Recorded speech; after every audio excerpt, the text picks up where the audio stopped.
Hey guys, thanks for clicking on this video. As you can tell by the title, some of the things that we're going to talk about in this video were the early signs of autism. Also the difference between what the signs cover versus what Jessie actually shows signs in. Because there is a big misconception on you have to have one of these signs or all of these signs, and that's not true. And most of the kids actually fall somewhere in the middle. I'm gonna go over the basic early warning signs with you, but I'm also gonna go over some common traits that are typically not known as signs for autism, but a lot of children with autism have these in common.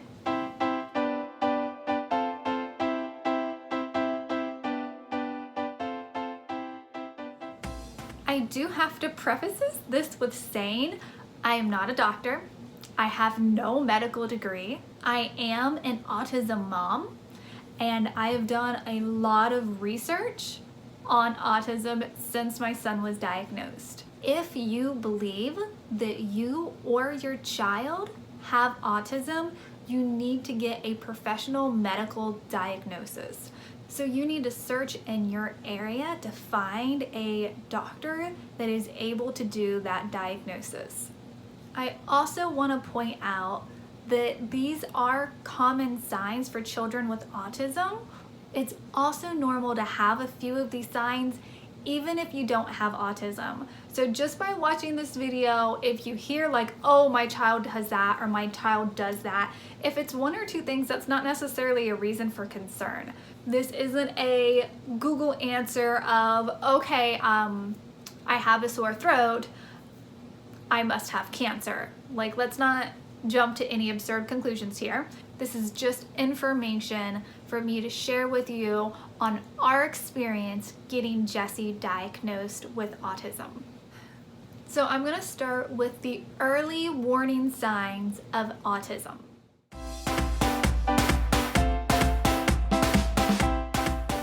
Not responding to their name. So if you have to say, Jessie, Jessie, Jessie, Jessie, to get their attention as a normal thing, that can be an early sign of autism. Not pointing at objects. When you say, where's the ball, and they can't point to the ball, a lack of pretend play is also a common sign of autism, meaning that they're not using their imagination to turn the cup on the table into a rocket ship to fly into outer space. Something that uses a bit more effort and imagination to pretend. Avoiding eye contact. A person who does not like to look you directly in the eye and constantly is not looking in your direction when you're speaking to them or when they're speaking to you. Wanting to be alone. This is very common for children with autism or adults with autism. They would prefer to be by themselves. That doesn't mean that they don't want to connect with people, it just means that they're more comfortable being alone. Difficulty understanding feelings. This can be in both themselves and other people. It's really hard for them to read body language and understand social cues, not to understand when to continue a conversation or drop a conversation. So normally if the child is interested in something of like rocks, they will talk about rocks till that person has absolutely no interest in it, and even if that person starts walking away, they're gonna follow you and keep talking about the rocks because they have no idea that you're over this conversation. However, if it's a subject that you're interested in and they're not, it's the opposite. So I can sit there and be talking about rainbows and how pretty they are in the sky and how I really enjoy seeing rainbows after a rainstorm. And they have absolutely no interest in rainbows, so they're gonna completely change the subject or just not respond. No speech or speech delays is very common with autism. 1/3 of people with autism are nonverbal. Normally, when they do speak, it's at a much later milestone. So you can look at a milestone chart and see what is a normal vocabulary range for children in their age group. And if they're constantly not hitting that, that could be an early sign of autism. Giving answers that are unrelated to the question or randomly saying stuff out of the blue that has nothing to do with the conversation. Jesse does this one a lot. I'll be talking about a subject in the car, and then he just randomly says something that has absolutely nothing to do with that conversation, absolutely nothing to do with anything going on that day, and I have no idea what he's talking about because he's not giving me any type of context as to what he's talking about. Repetitive words or behaviors. So constantly saying the same word, the same phrase, or having a behavior that they have to constantly do over and over again is another sign. Stimming. Stimming is very common with autism, and what that includes is an ability for them to be able to regulate themselves. They do this through flapping their hands. They can do it by rocking back and forth. They can also do this through spinning in circles. There are lots of ways for them to physically react by stimming to regulate themselves when they're overwhelmed. Jesse rarely does this. We have only caught him stimming in the past 9 months, I think maybe 2 or 3 times. The first time we noticed it was actually the day he got diagnosed with autism. We went to the zoo that afternoon, and by the end of the day when we were walking back to the exit, he started doing this with his hands. So I understand that that was a really long day. We, had the diagnosis and in the doctor's office that entire morning and the entire afternoon at the zoo, and this is like 7 o'clock at night that we're leaving, and that's what it took for him to be overwhelmed to the point that he was physically stimming to where we could notice it. It's quite common for people to stim a lot, and it's very noticeable, but for Jesse, it's pretty uncommon with him. People with autism get really used to routine, and it is extremely common for them to be upset over minor changes in their schedule. I know when Jesse was younger, we didn't tell him what we were doing or when we were doing it. We did not share the schedule with him because I didn't want him to be disappointed if the schedule changed. And I have no idea if I developed doing that with him at a young age because of the autism and because he got upset, or whether or not it was just the way I thought he would handle it better. I honestly 100% do not remember when he was 1 or 2 years old how he reacted to that. We've spent years of just not telling him the schedule, so everything is just a surprise. Autism can be oversensitive or undersensitive. Oversensitive seems to be a lot more common. People with autism can be very aware of smells, taste, textures, sounds, and visually. So pretty much all the 5 senses. And when they're very sensitive, they can easily become overwhelmed and cause stimming or an overreaction where they can't manage their emotions.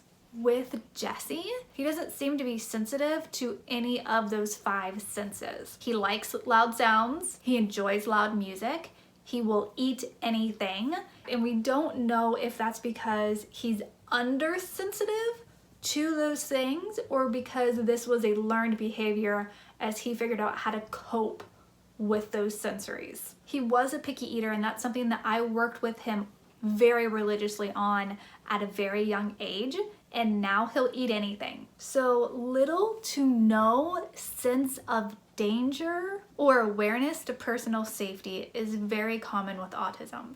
With Jesse, I used to say it was like he doesn't understand actions and consequences, because when he was a toddler, he would stand on the couch and just jump off to an adult that had their back turned to Jesse, and Jesse would just assume that that adult was going to catch them with no rhyme or reason. He had no fear of strangers. He had no concern about getting lost in public. So he was in the shopping cart until an absurdly old age because I could not let him down without the fear of him just literally running off. Lack of social skills is so big with autism. It is a huge interference with their lives. It's an inability to understand body language, communications, social norms. Jesse has no idea what a personal bubble is. We've been working on this most of his life, most of his childhood, and we still have to constantly say, get out of my bubble. You are in my bubble and we need space. Most people with autism don't like physical contact. Jesse's the opposite. He always wants hugs. Luckily, he learned at a younger age to ask before hugging other kids because he had the issue in school that he would just want to play with somebody and give them a hug. Other kids found that uncomfortable. So we had to teach him that you have to ask before you give somebody a hug. However, he's also had a huge struggle with bullying because he cannot understand the concept of what a friend is versus who's bullying him or taking advantage of him. He doesn't understand how to interact with the other kids. He normally gets along a lot better with kids that are younger than him. Jesse does overreact to some circumstances, but it seems more evident the older he gets. A few months ago, he had a tooth that was loose and it was ready to come out. Jesse has pulled out almost all of his own teeth. Does not bother him one bit. He likes to yank them out, which is fine. He can do it all he wants. I don't enjoy doing that. But he bit into, I think it was a Skittle. He was eating Skittles and he bit into it and his tooth went really loose and he needed to pull it out because it was kind of dangling there. And he freaked out. Like, he went full on crying, hysteria, like running around, moving his arms, freaking out because he needed to pull the tooth out. And I could not figure out what the issue was. Like, he's pulled out I don't know how many teeth previously, and suddenly that this is an issue, it did not make sense to me. When we spoke to his doctor about this, when he was getting diagnosed, she said that it was most likely because it surprised him, that he wasn't expecting it, and it was that unexpected that scared him and caused him to panic.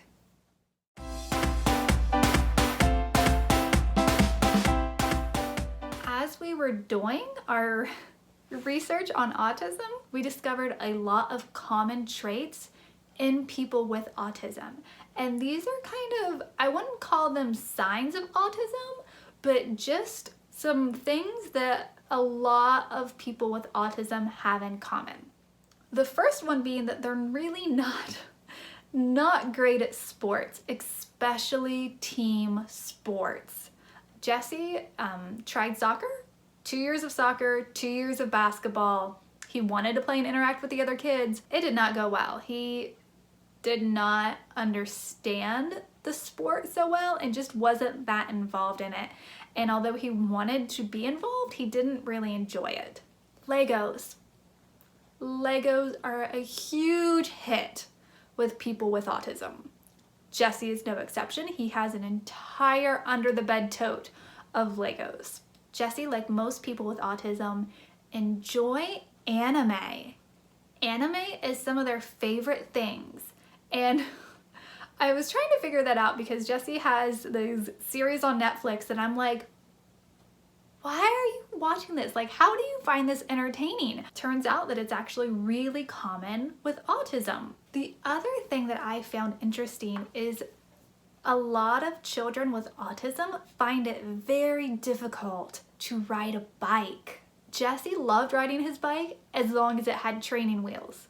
He was 10 years old and we were trying to teach him to ride a bike on 2 wheels and he just kept freaking out. He had it, he could go straight and he would just freak out and just shake the wheel back and forth and just fall over.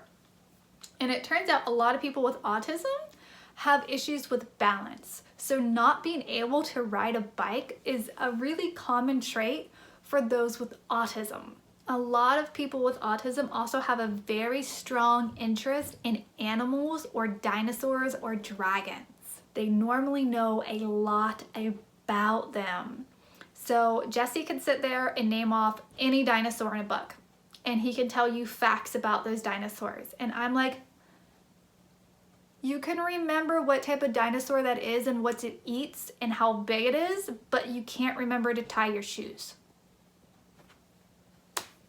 Okay, sure. The restricted interest and what he wants to learn about falls right into that. And animals, dinosaurs, dragons, very common and popular with those with autism. One of the other big things is playing with toys in a more OCD manner. And what I mean by that was, instead of taking two cars and, you know, crashing them together and driving down the road, he takes his toy cars and he lines them all up along the side of a table.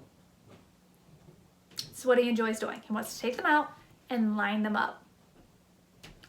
The other thing is that instead of playing with like tractors on the ground and like rolling them around, the first thing he'll do when he'd get a toy with wheels is he'd immediately flip it over and spin the wheels on his hand. He would just sit here and go like that.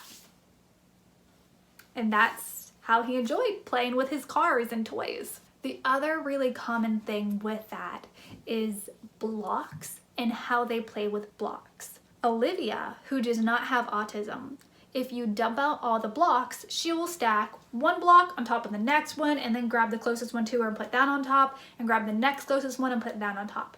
Jesse would not play that way. He would stack up all the blue blocks on top of the blue blocks, and he would go clear across the room to get another blue block to put on those blue blocks.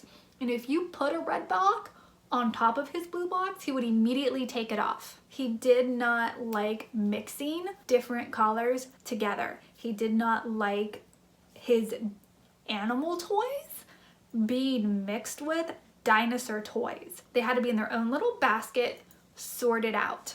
And this is really common with a lot of people with autism. The other thing that is very common with autism is that most of them are picky eaters. Most of them have a very limited diet, and it's normally due to taste or textures. They have very specific tastes and textures that they want or don't want. However, Jesse is not that way. Jesse will actually eat anything. My hope is that sharing all of this with you will help educate you on what the signs are. You are your child's biggest advocate. So if you feel like something's not right, don't be afraid to question it. Thank you for taking the time to watch this video, and I hope to see you soon in the next video. Bye.